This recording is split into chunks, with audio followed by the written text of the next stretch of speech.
Morning. So today we're going to look at parent functions, and we are going to talk about how they can change a little bit. But I do want to do a question from yesterday. So I want you to graph a function for me, or this equation.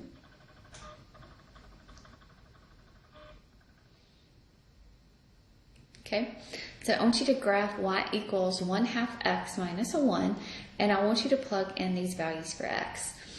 So what I want you to do is I want you to use this x values, and remember that is called your domain, and your y values are called your range. This is a linear equation, so that means that this is going to be a straight line. So take a minute and try to do that for me.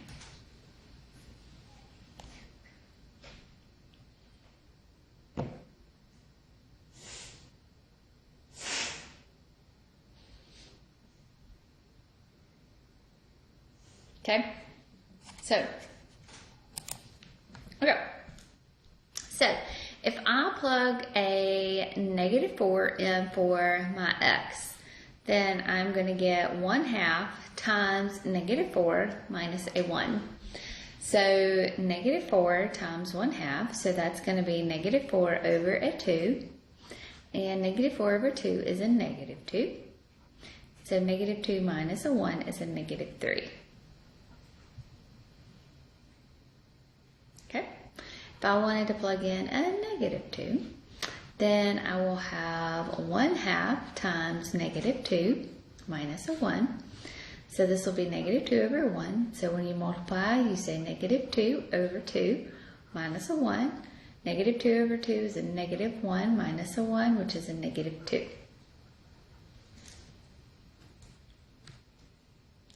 When you want to plug in the 0, you're going to have y equals 1/2 times 0 minus a 1. 0 times that is a 0. And you're going to have a -1 for your y value. When you plug in a 2, so you're going to have a 1/2 times 2 minus a 1. This is 2 over a 1. So it's 2 over 2 minus a 1, which is 1 minus a 1, which is a 0. Okay, and then I want to plug in 4. So I'm going to have 1/2 times 4 minus a 1. So this will be 4 over 2 minus a 1, which is 2. Sorry, minus a, can't write. 2 minus a 1, which is a 1 there. Okay, some graph paper. Alright, so what now I want to do is to graph these values. So these are ordered pairs. So you've got an x value and you've got a y value. So remember, this is your x-axis and this is your y-axis. So I want to go to -4, 1, 2, 3, 4, and I want to go down to -30, 1, 2, 3. Okay, here you've got -2, -2, so that means you're going to go to -2 and you're going to go down to -2. You go to 0 to -1. You're going to go to 2 and you'll be at 0. You go to 4 and you go up to 1. And, lost my ruler, but this is a straight line. The great thing about a linear equation is that it's always going to be graphed as a straight line. Okay, so this is a linear. So it will be graphed as a straight line. So if you were to choose anything else on your x-axis, it would fall on this line. It would continue to go in both directions. Okay?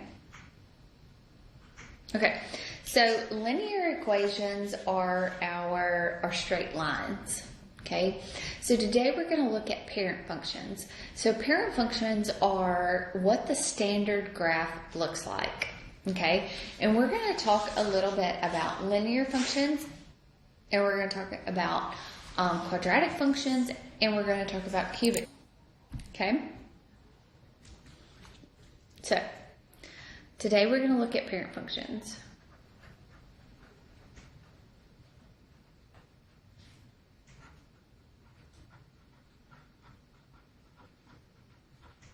or we could call them equations.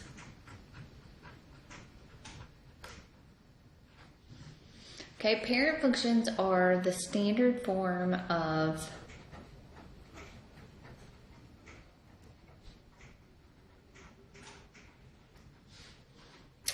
different graphs.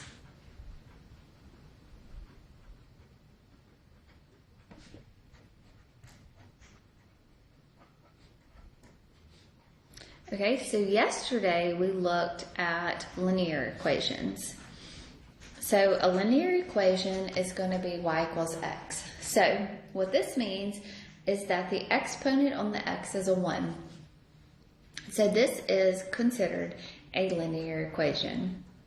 We're going to talk about function notation later, but I do want you to know that so y equals to the same thing here, f of x is going to be the same thing as y equals.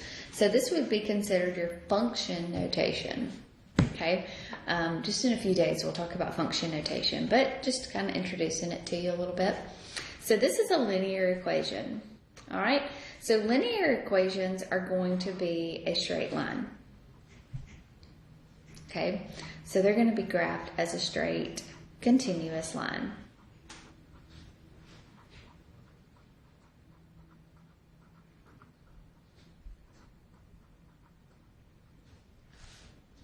Okay, all right, our next one that we're going to look at, and I've got a sheet of paper that we're going to kind of look at these all together, is the quadratic function.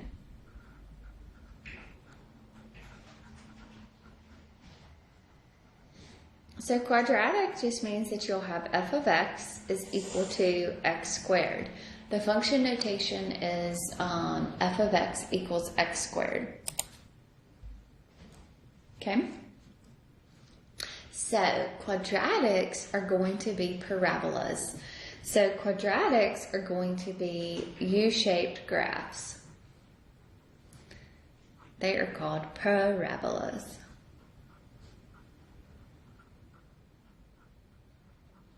Okay, U-shape graph.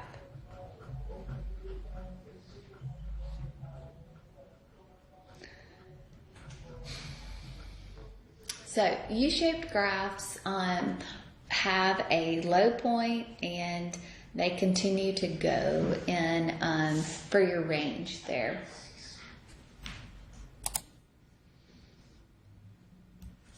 Okay, so parabolas are U-shaped graphs. So when you have a square function, that is what makes it a quadratic equation. So when you have that square.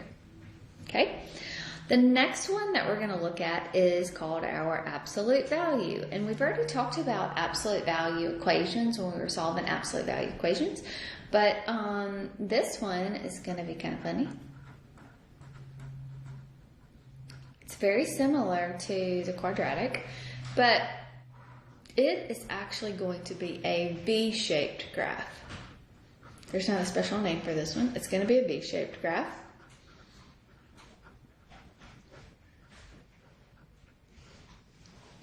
And the function notation for this one will be f of x equals the absolute value of x. So this just represents function notation.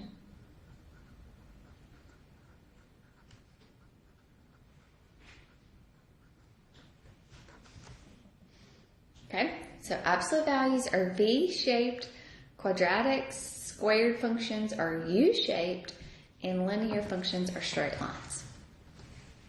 Okay?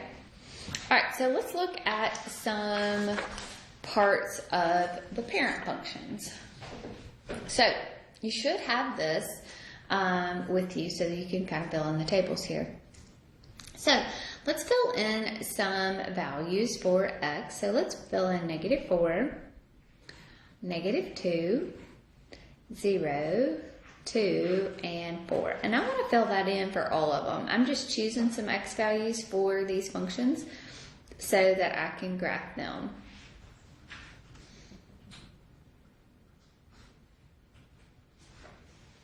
And just so that you can see the differences here. So I'm plugging in those same values. Okay? So When I plug in -4 right here, that is going to give me a -4. When I plug in -2, -2. When I plug in 0, I'm going to have a 0. When I plug in 2 right there, it's going to give me a 2. And when I plug in 4, I'm going to have a 4. Okay, it's a straight line.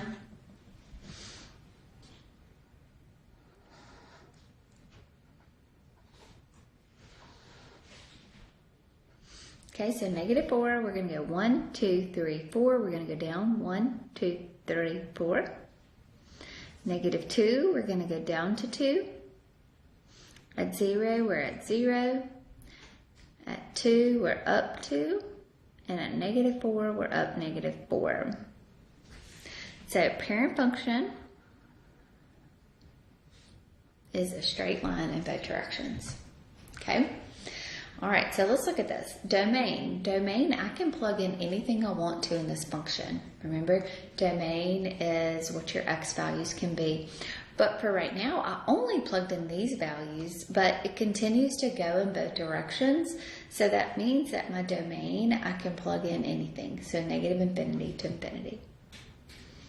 Okay, your range is then your y value. So remember, we can turn our paper on the side. And so same thing, it's going to continue to go both in the negative and positive infinity direction. So my range is going to be -infinity to infinity.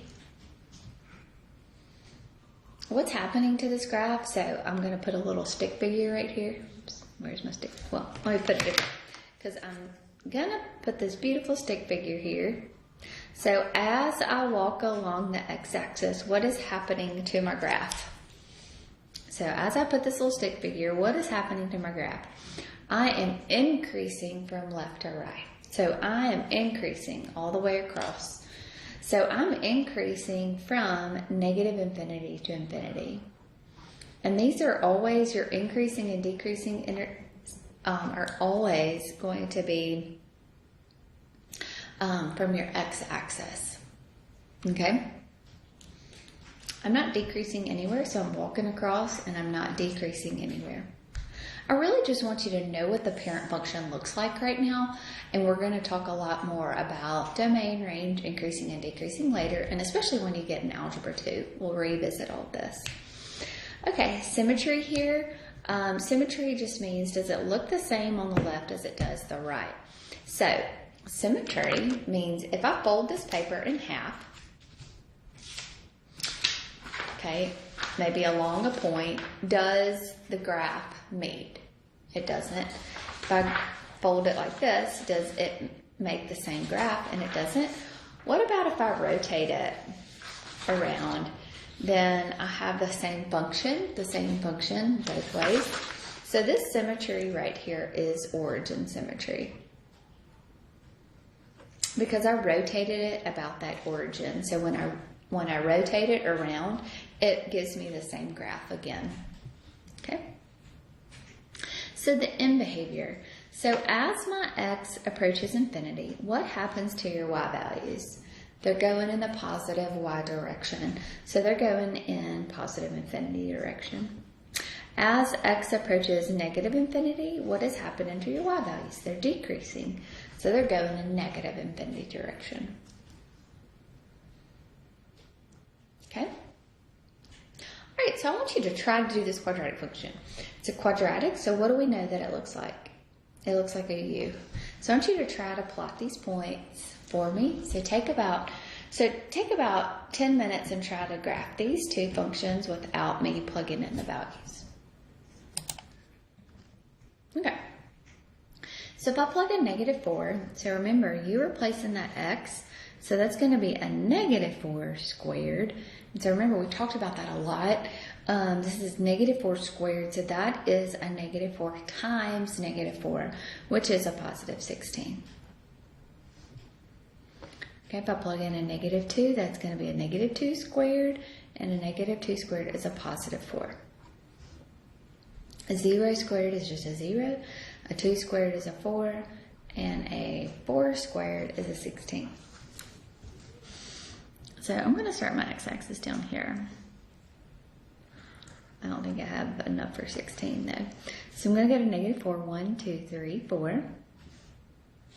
1, 2, 3, 4, and up 16. 1, 2, 3, 4, 5, 6, 7, 8, 9, 10, 11, 12, 13, 14, 15, 16. Let's just say there. Okay. -2, we're going to be up to 4. 1, 2, 3, 4. At 0, we're at 0. At 2, we're going to be up to 4. And at 4, we're going to be up to 16. So, if I were to connect the dots here, this is going to be a U-shaped graph. Okay, a U-shaped graph. So this is what the parent function looks like. It's going through both the x and the y-axis at 0, 0. Domain here is I'm plugging in anything I want to for my x. But what about my range? If I look at this, my range is, I have a stopping point there. It's going from 0 to positive infinity. All right, so this is kind of funny. What about this one? I'm going to skip the increasing, decreasing for just a second, and I want to talk about the symmetry. So if I were to fold this along the y-axis, would my graphs meet each other? And you can kind of see it there, but they will. So symmetry here is going to be called y-axis symmetry. So if I was to draw a straight line through my graph, that right side looks identical to that left side. So this symmetry here is called y-axis symmetry. Okay, and through this y-axis, the x value here is 0 and the y value is 0, right? All right, so now let's look at this. So as I draw my little stick figure and as I walk from the left side to the right side, what is happening to my graph? I am decreasing, so I'm going to be decreasing from negative infinity up to this point 0. And then I'm going to turn around and I'm going to increase from 0 to infinity. Okay, so the end behavior here, as my x gets bigger, what is happening to my y values? As my x gets bigger, what is happening to my y values? They are increasing. As my x gets smaller, what is happening to my y values? They are also getting bigger. Okay? All right, so what I want you to do is I want you, for number 3, I want y'all to try to do that one for homework. So this is the only homework problem that you'll have today, so you can hopefully work this in class. Tomorrow we'll go through this, and then we're also going to talk about transformations of these parent functions. So I really want you to understand these parent functions for me. Okay? If you need anything, let me know. You'll have a great day.